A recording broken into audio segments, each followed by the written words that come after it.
Krajem prošle nedelje se dogodio kolaps 16. najveće banke u Americi pod nazivom Silicon Valley Bank.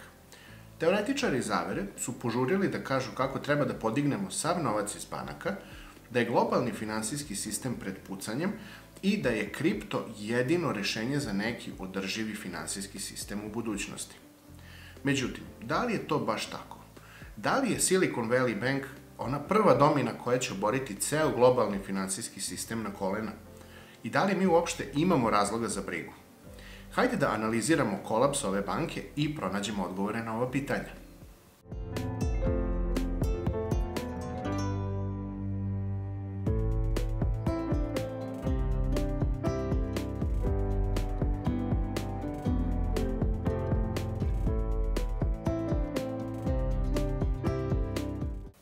Pozdrav svima, ja sam Đorđe, a vi ste na kanalu Lične financije. Banka koju analiziramo, Silicon Valley Bank, je upravo ono što joj i ime kaže.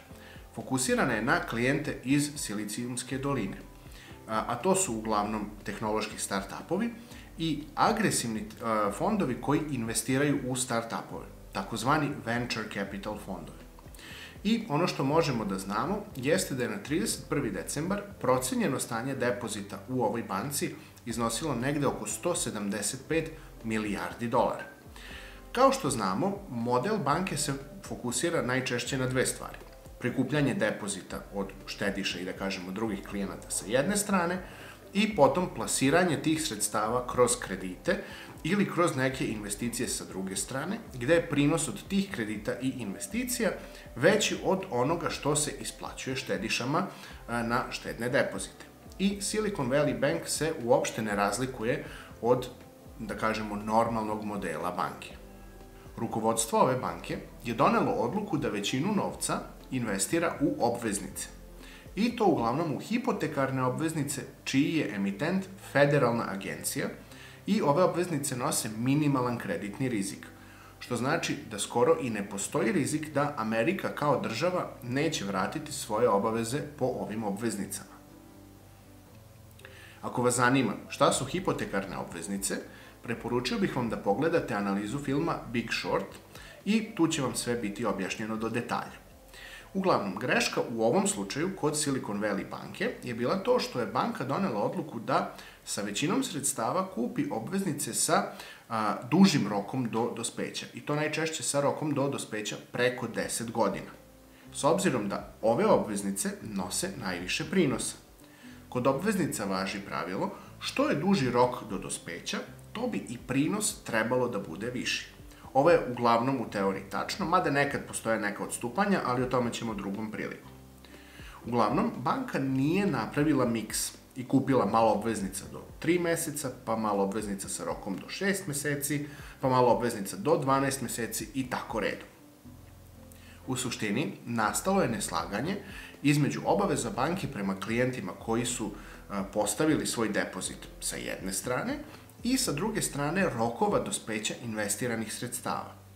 I hajde sada da se vratimo u sadašnji trenutak, to jest 2023. godinu. Kao jednu od mera borbe protiv inflacije, američki Fed odlučuje da podigne kamatne stope. I tu se javljaju prvi znaci nevolje za našu banku. Ako pogledamo grafikon kretanja prinosa na desetogodišnje obveznice, vidjet ćemo da je banka uglavnom kupovala obveznice u ovom periodu dok je prinos bio između 2% i 0%, kao i da je sada prinos na ove obveznice oko 3,7%. Ovo znači nevolju za našu banku, jer je trenutni prinos veći od prinosa na obveznice koje banka drži. Hajde da pokušam da vam ovo objasnim što je jednostavnije moguće. Ja u ruci imam papir koji sam platio 100 dinara, na kojem mi država garantuje isplatu od 102 dinara za 10 godina.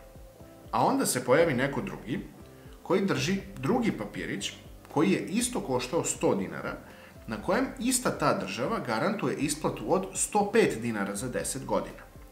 Sasvim je logično da ćete vi kao treća strana želeti da kupite drugi papirić ili da ćete prilikom kupovine pokušati da spustite cenu mog papirića i da ćete želeti da ga kupite za, na primer, 97 dinara.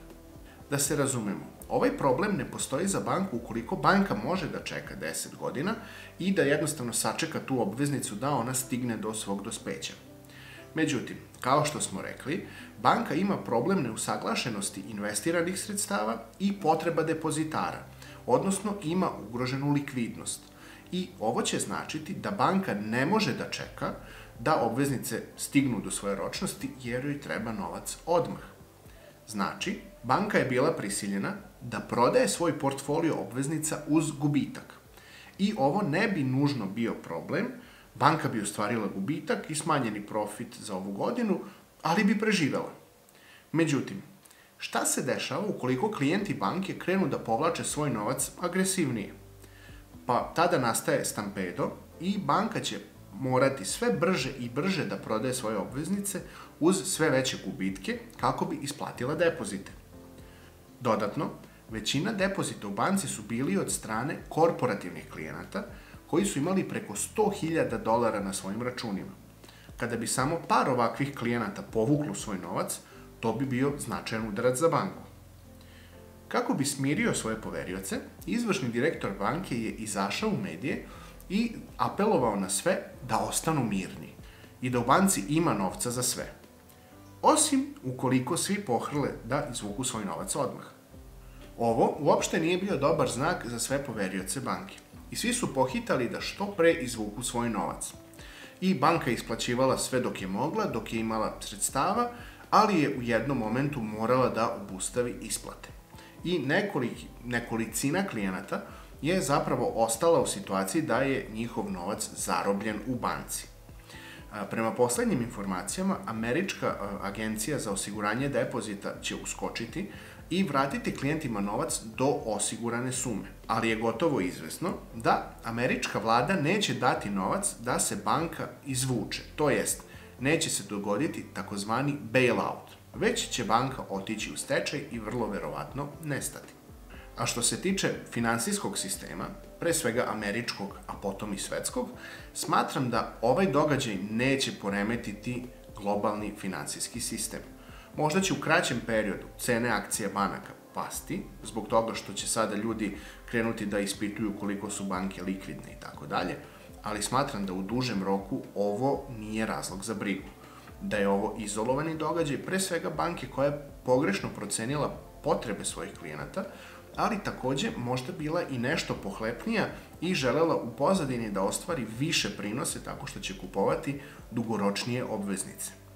Ono što nama ostaje da vidimo jeste šta će se do kraja desiti sa ovom bankom, pošto iz sata u sat izlaze neke nove informacije, a mi se vidimo uskoro u nekom novom videu. Pozdrav!